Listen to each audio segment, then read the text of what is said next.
I'd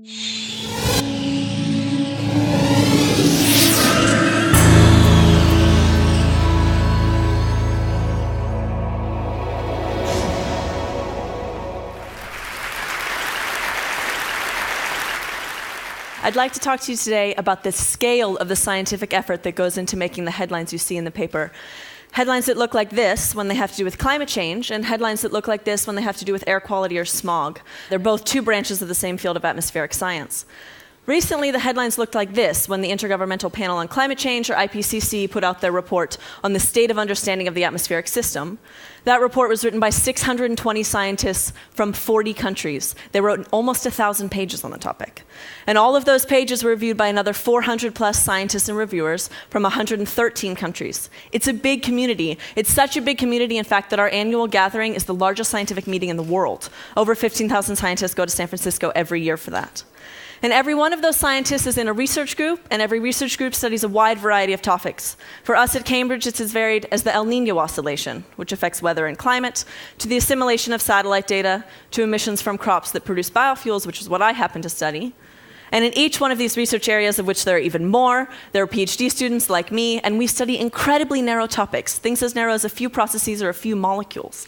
And one of the molecules I study is called isoprene, which is here. It's a small organic molecule, probably never heard of it. The weight of a paperclip is approximately equal to 900 zeta-illion, 10 to the 21st, molecules of isoprene. But despite its very small weight, enough of it is emitted into the atmosphere every year to equal the weight of all the people on the planet. It's a huge amount of stuff. It's equal to the weight of methane, and because it's so much stuff, it's really important for the atmospheric system. Because it's important for the atmospheric system, we go to all lengths to study this thing. We blow it up and look at the pieces. This is the U4 smog chamber in Spain. Atmospheric explosions, or full combustion, takes about 15,000 times longer than what happens in your car. But still, we look at the pieces. We run enormous models on supercomputers. This is what I happen to do. Our models have hundreds of thousands of grid boxes calculating hundreds of variables each on minute timescales. And it takes weeks to perform our integrations, and we perform dozens of integrations in order to understand what's happening.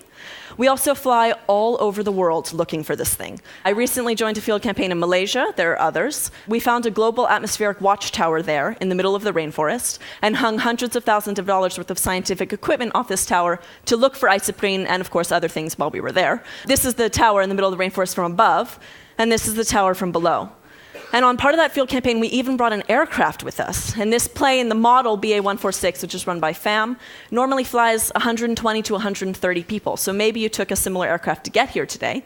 But we didn't just fly it. We were flying at 100 meters above the top of the canopy to measure this molecule. Incredibly dangerous stuff. We have to fly in a special incline in order to make the measurements. We hire military and test pilots to do the maneuvering. We have to get special flight clearance. And as you come around the banks in these valleys, the forces can get up to 2 Gs. And the scientists have to be completely harnessed in order to make measurements while they're on board. So as you can imagine, the inside of this aircraft doesn't look like any plane you would take on vacation. It's a flying laboratory that we took to make measurements in the region of this molecule. We do all of this to understand the chemistry of one molecule, and when one student like me has some sort of inclination or understanding about that molecule, they write one scientific paper on the subject. And out of that field campaign, we'll probably get a few dozen papers on a few dozen processes or molecules.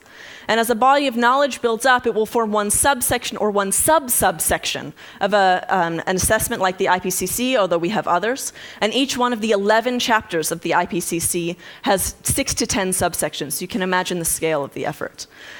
In each one of those assessments that we write, we always tag on a summary, and the summary is written for a non-scientific audience, and we hand that summary to journalists and policymakers in order to make headlines like these. Thank you very much.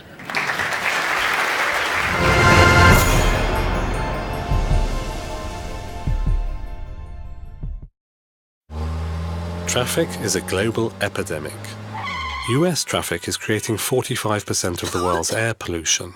In the UK, time wasted in traffic costs $20 billion a year. Would you pay for cleaner air and a faster commute? Stockholm put it to a vote. I voted for it, yes. I voted for it. I vote for it. We're not old enough to vote. We had to do something in Stockholm to improve the environment and to get a better flow in the traffic. We put a price on taking your car into the central parts of Stockholm, and we call that congestion charges. If you start a system like this and it doesn't work on the first day, then you will be in big trouble. It must be perfect from day one. There are 18 entry gates to the city. Each is equipped with cameras. Pictures are taken of the rear and front license plates. These pictures are sent to a central system that identifies the license plates and makes sure that the right person pays for the right passages. One of the obstacles we overcame was the OCR, the optical character reading of the license plate. We went out to IBM's global organization and the R&D centers and find a very good software we could use, and we managed to implement it in 2 months' time. This is the heart of the system where all images and passages are being processed. Over 99% of all pictures are correctly identified. No, it's nice. This is how it should be all the time. Behind me you can see the traffic, and the clock is 6 p.m. Before we had the congestion charging, the traffic was queuing up at this time of the day. Jag tycker det är en bra idé. I think it's a good idea because I think that we should take care of the environment in the city. The traffic went down with about 22%, and the air pollution was about 14% better. It's a huge international interest from different parts of the world, from the United States, from Latin America, from China, and it's really a pleasure to tell people not what we are planning to do, but what we actually have done in Stockholm. I voted for it, yes I did. Not my husband, so but I did. I think he is not thinking like me for the future.